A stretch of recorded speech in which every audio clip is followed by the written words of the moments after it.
एक इच्छाधारी नाग नागिन जंगल में मनुष्य रूप में प्रेम लाप कर रहे थे। दोनों अपनी काम क्रीड़ा में मशगूल थे। तभी एक मृग का पीछा करते हुए एक राजा उधर आ निकला। जैसे ही उसने शिकार करने के लिए मृग का निशाना साध उस पर तीर छोड़ा तो मृग भाग निकला और राजा के द्वारा छोड़ा हुआ वो तीर सीधा मनुष्य रूपी उस नाग की छाती में जा लगा। जैसे ही वो तीर नाग को लगा, सहम कर नाग नागिन ने तीर की दिशा में देखा तो घोड़े पर बैठा हुआ राजा उन्हें दिखाई दिया, जिसके हाथ में तीर कमान था। सारा माजरा समझते उन्हें देर न लगी। उधर राजा भी अपने घोड़े पर बैठा ये सब देख रहा था कि उसका तीर मृग को न लगकर एक मनुष्य के सीने में जा लगा। राजा एकदम सन्न सा बैठा रह गया। सोचा, इस घनघोर जंगल में ये आदमी और औरत कहाँ से आ गए। तीर लगने के कुछ देर बाद ही वो इच्छाधारी नाग अपनी नागिन की गोद में दम तोड़ देता है। ये देखते ही नाग के वियोग में नागिन के मुख से दर्द भरी जोरदार चीख निकली। पूरा जंगल उसकी चीख से थर्रा उठा। रोती बिलखती नारी को देख असमंजस और अपराध बोध से घिरा राजा जब अपने घोड़े से उतर उनकी तरफ चलता है, तभी उसने देखा मृत्युप्रांत मनुष्य रूपी इच्छाधारी नाग अपने असली रूप में आ जाता है। ये देख राजा के पैरों नीचे से जमीन खिसक जाती है। उसे समझते देर न लगी कि ये तो इच्छाधारी नाग नागिन का जोड़ा था। अपने मरे हुए नाग पति को अपने गले में टांगे नागिन जोर जोर से रुदन करती हुई भयंकर गर्जना के साथ बोली, हे पापी मनुष्य, आज जिस प्रकार मैं अपने पति के वियोग में तड़प रही हूँ, एक दिन तेरी पत्नी भी तेरे वियोग में ऐसे ही तड़पेगी। ये सुनते ही राजा का चेहरा एकदम फीका पड़ गया। वो नागिन से बोला, हे नागिन, मुझे क्षमा करे, मैंने तुम्हें नहीं देखा, मुझसे बहुत बड़ी भूल हो गई। राजा की बात सुन दहकते अंगारों सी आंखें लिए मनुष्य रूपी इच्छाधारी नागिन बोली, पापी मनुष्य, भूल नहीं, अपराध किया है तूने।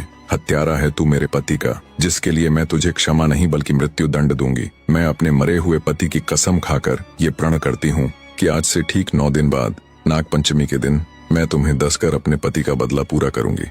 नागिन की बात सुनकर तो जैसे राजा का हृदय फट गया।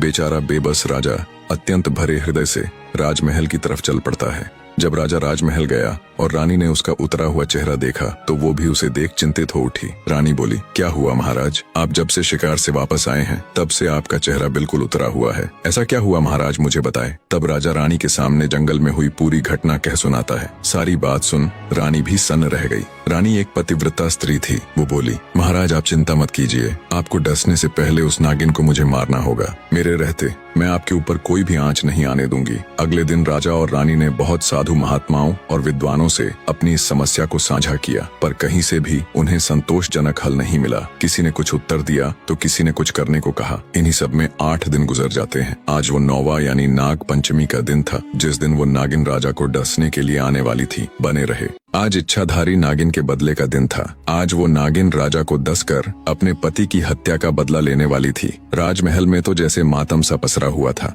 मारे भय के राजा महल के कमरे में दुबका हुआ था। उसने अपने कक्ष से लेकर महल के मुख्य द्वार तक सिपाहियों को तैनात कर दिया। महल के चारों तरफ सिपाहियों का कड़ा पहरा था।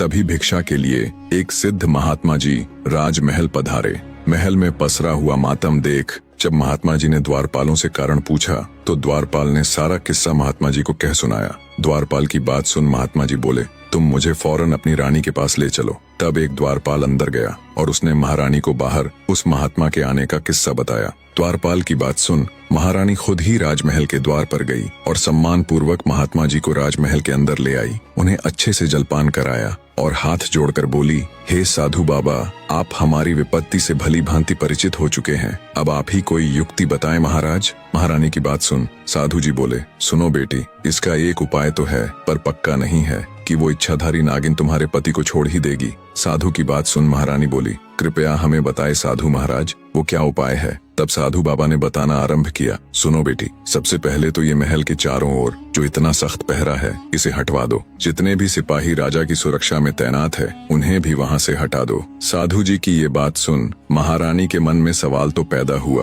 पर उसने महात्मा जी को उनकी बात के मध्य टोकना उचित नहीं समझा। आगे साधु बाबा बोले, बेटी वो कोई साधारण नागिन नहीं है बल्कि एक इच्छाधारी नागिन है जो किसी का भी रूप ले सकती है, किसी भी द्वारपाल या सिपाही का। जब वो महल के बाहर इतना कड़ा पहरा देखेगी तो अवश्य ही राजा महाराज को क्षति पहुंचाने की कोशिश करेगी। आगे साधु महाराज बोले, बेटी आज नाग पंचमी का दिन है। तुम सूर्यास्त से लेकर मध्य रात्रि तक बिल्कुल अपने पति के कक्ष के सामने बैठकर नाग देवता की पूजा करना। अब जल्दी से सिपाहियों को जंगल भेज वहां से सांप के छोटे छोटे बच्चों को मंगवा लो और राजा के कक्ष से लेकर महल के मुख्य द्वार तक थोड़ी थोड़ी दूरी पर छोटे बच्चों को बैठा देना, जो जंगल से लाए गए सांप के छोटे बच्चों को दूध पिलाएंगे। और अंतिम और सबसे जरूरी कार्य, महल के मुख्य द्वार से राजा के कक्ष तक सुगंधित फूल बिछवा दो। इतनी युक्ति बता। साधु बाबा बोले, बेटी बस एक यही रास्ता है जिससे उस इच्छाधारी नागिन का हृदय पिघल सकता है।